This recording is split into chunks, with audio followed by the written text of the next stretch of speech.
Eutanasia. Eutanasia adalah tindakan mengakhiri hidup seseorang secara sengaja untuk menghilangkan penderitaannya.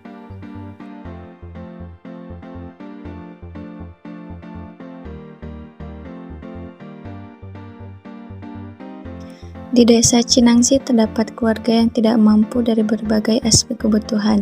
Ia bernama Ibu Agia dan Bapak Agom, serta anak tunggalnya yaitu Ahyesa.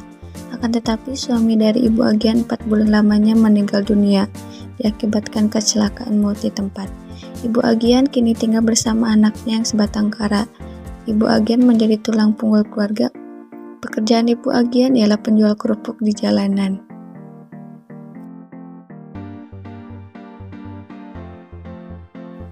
Pada suatu hari, Ahyesa mengidap penyakit stroke. Kini ia dirawat dan mengalami koma 2 tahun lamanya, serta tidak sadarkan diri. Ahyesa mengalami stroke hemoragik, yaitu pecahnya pembuluh darah di dalam otak, seperti aneurisma otak, yaitu cedera kepala berat. Ibu Agian mengalami kesedihan yang mendalam melihat anaknya berbaring tidak berdaya. Setiap kali Ibu Agian menemui anaknya yang koma, ia tak henti menangis.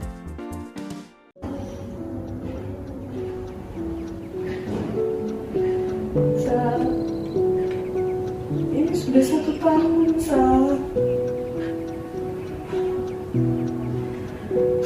apa yang harus ibu lakukan?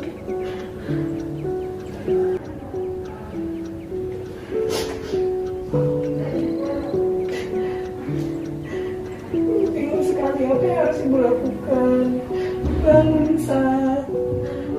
bangun. Ibu Agian menemui perawat yang bertugas merawat anaknya untuk menanyakan kondisi anaknya dan bertanya-tanya tentang eutanasia dan prosedur eutanasia. Permisi, Sus. Baik, Bu, silahkan duduk. Bagaimana, Bu? Ada yang dapat saya bantu? Sus izin bertanya, bagaimana keadaan anak saya sekarang? Baik, Bu, atas nama siapa? Bisa disebutkan nama lengkap beserta tanggal lahir?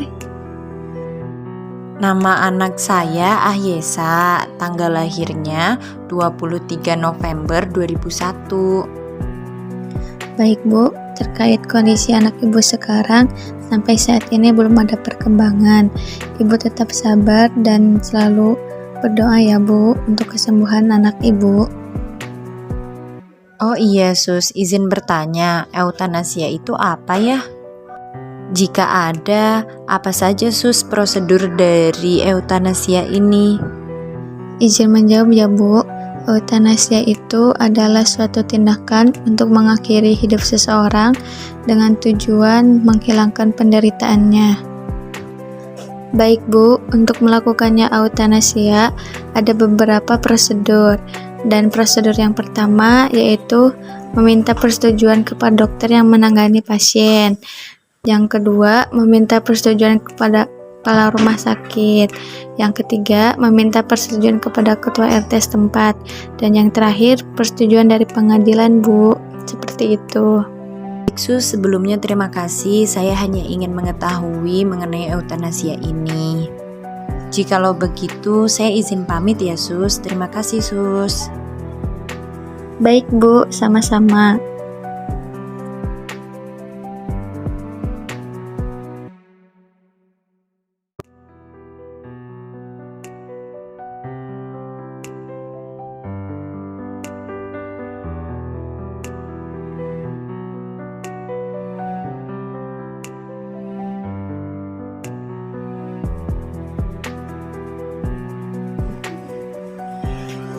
Sus, tolong dana ya.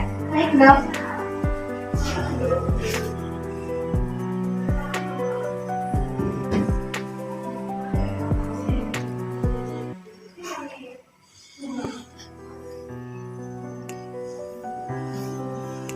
Pernapasan normal.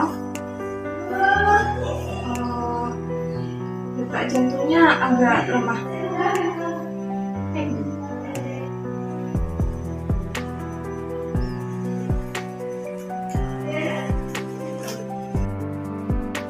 Ibu Agian menghampiri seorang dokter dan perawat tersebut. Kini Ibu Agian mengambil keputusan dengan cepat untuk meminta pihak rumah sakit agar melakukan eutanasia terhadap anaknya. Dirasa tidak ada harapan untuk hidup dan normal kembali, serta ketidakadaan biaya, akan tetapi dokter tersebut menolak permintaan Ibu Agian.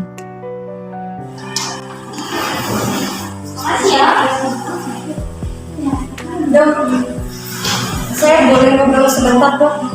Oh ya, silakan. Ya, di sini ya, Dok. Iya, Dok. Jadi begini, saya sudah benar-benar pasrah, Dok, dengan keadaan ini, dan saya juga sudah kehabisan uang, kehabisan tenaga untuk mengobati anak saya. Jadi saya memutuskan bagaimana jika dieuthanasia saja, Dok. Baik Ibu, saya paham dengan perasaan Ibu saat ini. Tetapi karena Ibu tidak dapat digolongkan koma, karena Ibu digolongkan dalam keadaan stroke, sehingga anak Ibu tidak dapat dilakukan eutanasia. Eutanasia sendiri di Indonesia legal, dan hal ini juga diatur dalam kitab hukum pada halaman 344. Jadi saya tidak berani untuk melakukan eutanasia. Iya, Dok. Terima kasih ya, Dok.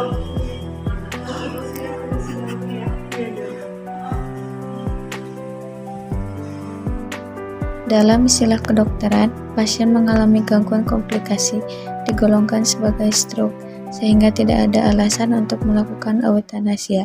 Selain itu, di Indonesia, eutanasia masih tergolong ilegal atau tidak boleh dilakukan. Larangan mengenai eutanasia di Indonesia secara tidak langsung disebutkan dalam Kitab Hukum Undang-Undang Hukum Pidana Pasal 344.